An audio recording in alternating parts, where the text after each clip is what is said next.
Hi everyone, Radhe Radhe. We're going to do chapter 11, verse 55 today, which is the last verse of this chapter.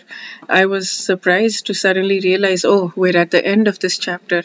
It is an extremely beautiful verse, and we can be so grateful to Bhagwan Sri Krishna for giving us this clarity in this verse and in all of the verses that we've had so far. Just beautiful.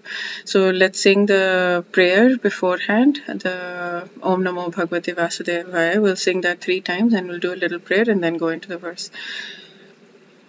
Om Namo Bhagavate Vasudevaya.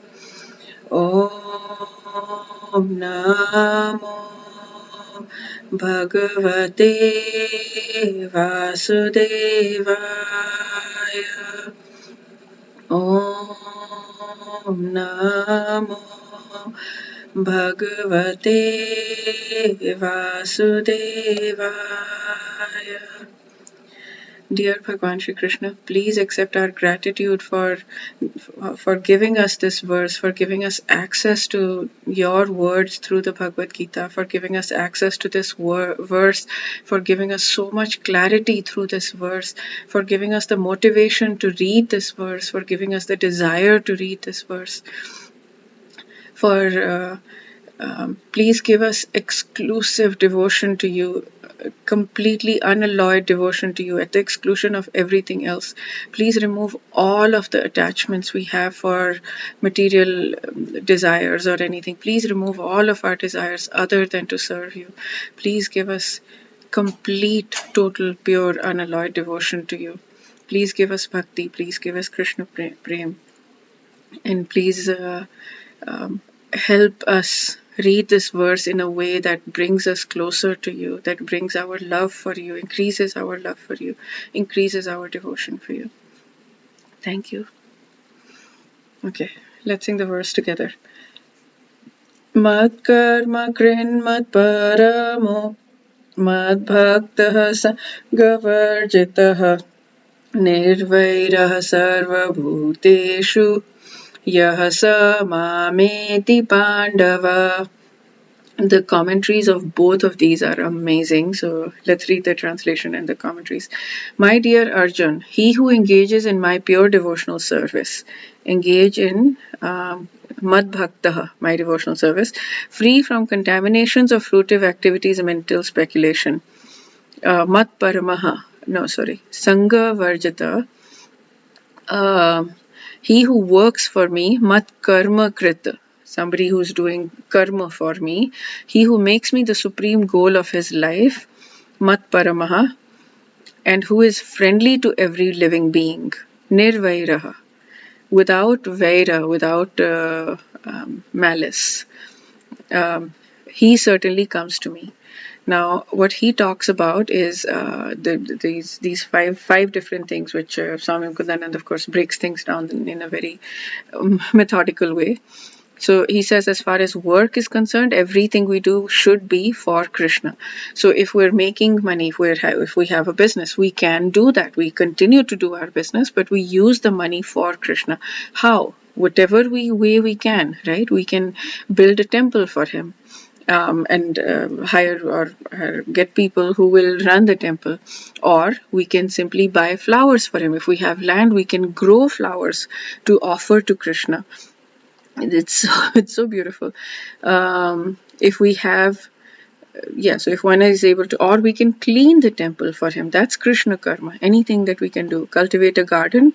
We can sow tulsi plants because tulsi leaves are very important for Krishna.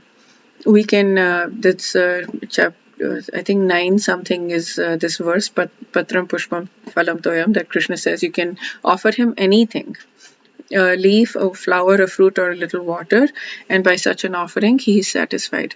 The leaf especially is tulsi. So the poorest man can engage in service for Krishna. This is not about the money, right? But whatever you have, you do for Krishna. Mat Parama, one who considers association in Krishna to be the highest perfection of life. He has no attraction for any of the Swargloks, Brahmaloks, anything. He wants only Bhagwan Shri Krishna. He thinks Golok Vrindavan is the highest place to be.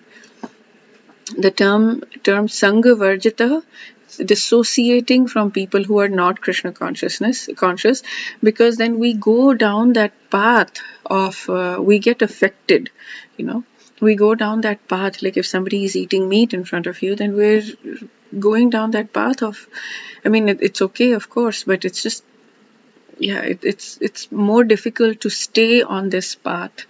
The more we are associating with people who are just on this path of complete unalloyed devotion, the more we are absorbing their energy, because whoever we're with, we are absorbing their energy. A devotee is friendly to everyone, nirvairaha. How? Because it doesn't matter even if the person is hurting you. You know that every person is a child of Krishna, is a part and parcel of Krishna.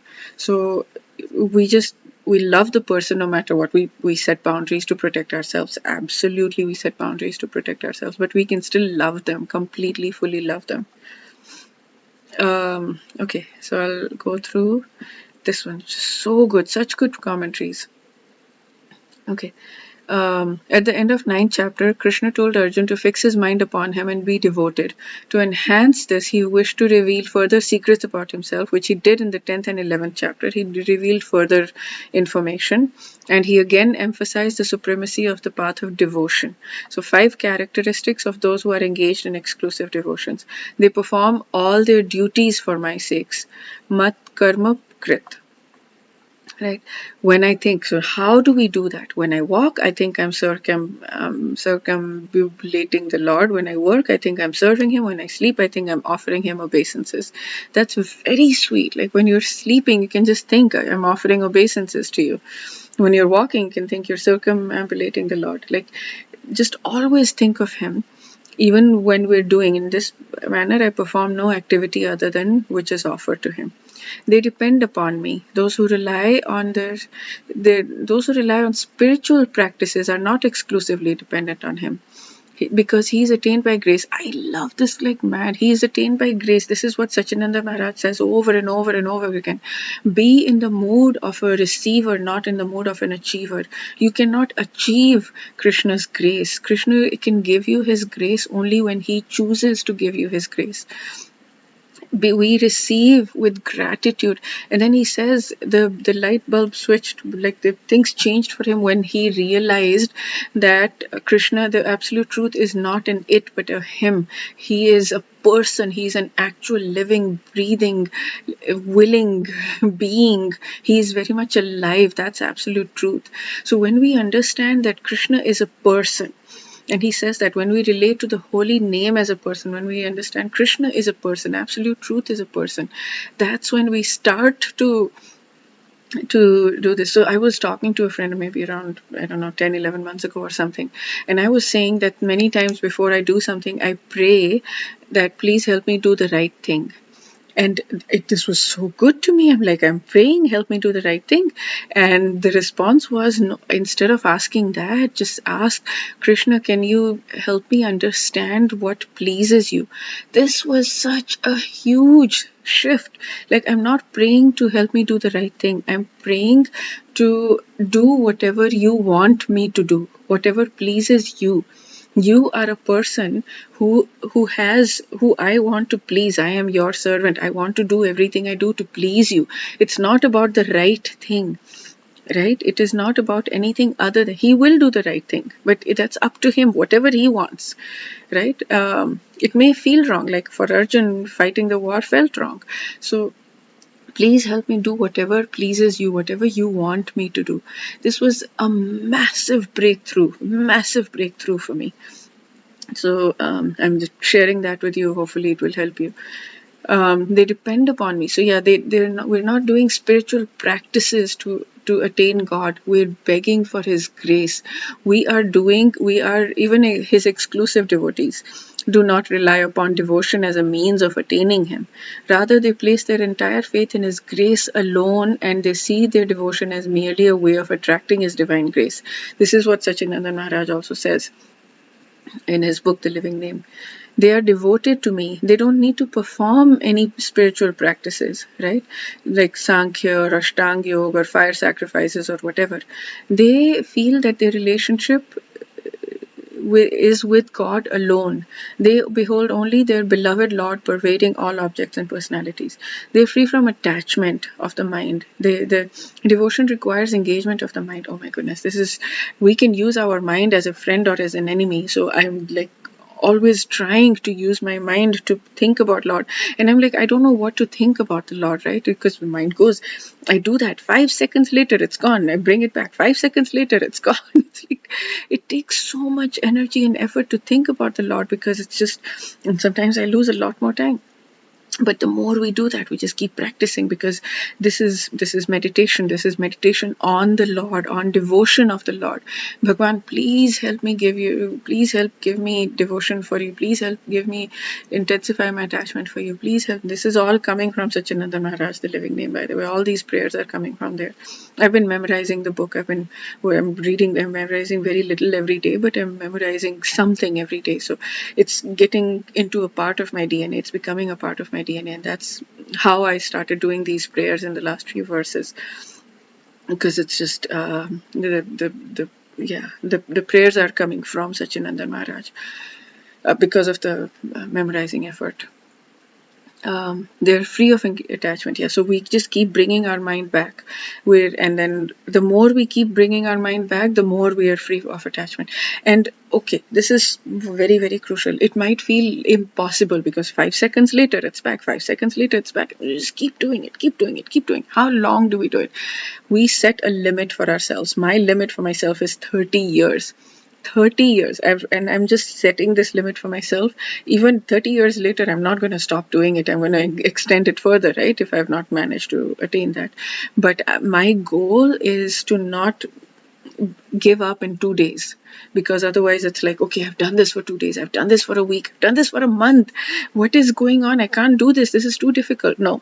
Set a limit for yourself that's just 30 years, and then the time is not a concern anymore, right? You're not worried about like, oh, I have not achieved the results of being able to completely be free of attachment for material things and be only attached to God. I have not achieved it in 2 days, like, oh, this is so frustrating, this is so difficult. No, once you set that thing, the time is just gone. I mean, basically I'm setting 30 years just because it's just like, it's gone, the time is gone. So you do that. So be free of attachment and be without malice towards all living beings. If the heart fills up with malice, it will again not remain exclusive towards God, because I'm thinking of what I don't like about this person or whatever. Thus, exclusive devotees do not harbor any malice even towards those who have harmed them. This is very important. They do not harbor any malice even towards those who have harmed them. Instead, thinking that God resides in the heart of all beings, they see all actions as stemming from Him, so they forgive their wrongdoers. I mean, we do need to set our boundaries right now. Like if there's a wound, if we have a cut on our hand and there is a wound, then we want to protect it by putting a band-aid on it and hiding it from the world, right? So that the world cannot put more salt on the wound or hurt it more or hit it more or whatever. So we do need to understand where we are, but we do need to understand the goal as well, that eventually I want to get to this goal that I am so absorbed in Krishna that nobody can hurt me. My shields are so strong because the only thing that I care about is Krishna Bhakti. So whatever other people say or do, that's on them, that's related to them, and I just want absolute. And the stories that Gauranga Darshan Prabhu told us in this, he was here for 3 days, something like 3 days. The first 2 days I attended his lecture on humility. The third day he continued his lecture on humility, but I missed it. But it's all there in the Seattle YouTube channel. So the humility was so good. His talks were so good. The stories he told about humility were so good. I felt it like there was there was this anger that I was harboring, and I felt this humility for a moment, like for a split moment, this glimpse. These glimpses are so powerful, and they happen much more when I'm in person. I'm attending classes in person because, yeah, people say it's not distracting and everything, and that's why it's good for the to attend in person. But I think it's more than that, because I feel like we're downloading their energy. There is more transfer than just transfer of words. It's a transfer of energy, deeper transfer of energy when we're in person. So yeah, he just helped me have this glimpse of absolute humility for this person. And it's not that I don't understand that this person was at fault in this particular situation, and I was hurt. So I do understand that, and I am setting my boundaries around that. But then there was just so much like humility in terms of like, yes, you are okay, I am okay, we're both okay, and we're both trying our best, and you are amazing. And it doesn't matter, whether I feel hurt or not. I will work. That's my thing. It's absolutely my thing. If I feel hurt, it's not the other person. It's got nothing to do with me. It's the other person's. Not if I feel hurt. If the other person has hurt me, then it's got nothing to do with me, right? It's on them. They will face whatever they need to face, or whatever. It doesn't matter. Like, it's on them. It's their thing. The hurting, if somebody is hurting, then if I am hurting somebody, then it's my thing. It's my um, cross to bear, or whatever. It's my thing. And so if somebody has hurt me, I don't need to take that on. It doesn't have to mean anything about me. It's ridiculous to make it mean something about me. So if we understand that, then we stop to um, feel malice towards other people, and then we can actually have humility for other people, and understand that they are amazing and we're amazing, and it's all like we're all children of God, and we can just beg Bhagwan Shri Krishna to remove all of our anarthas. Okay, I have absolutely loved this verse. I've gone crazy about it. I hope I was able to transfer some of the beauty of this verse to you that I feel. Wish you a day filled with lots and lots and lots of Bhagwan Shri Krishna's grace. Radhe Radhe.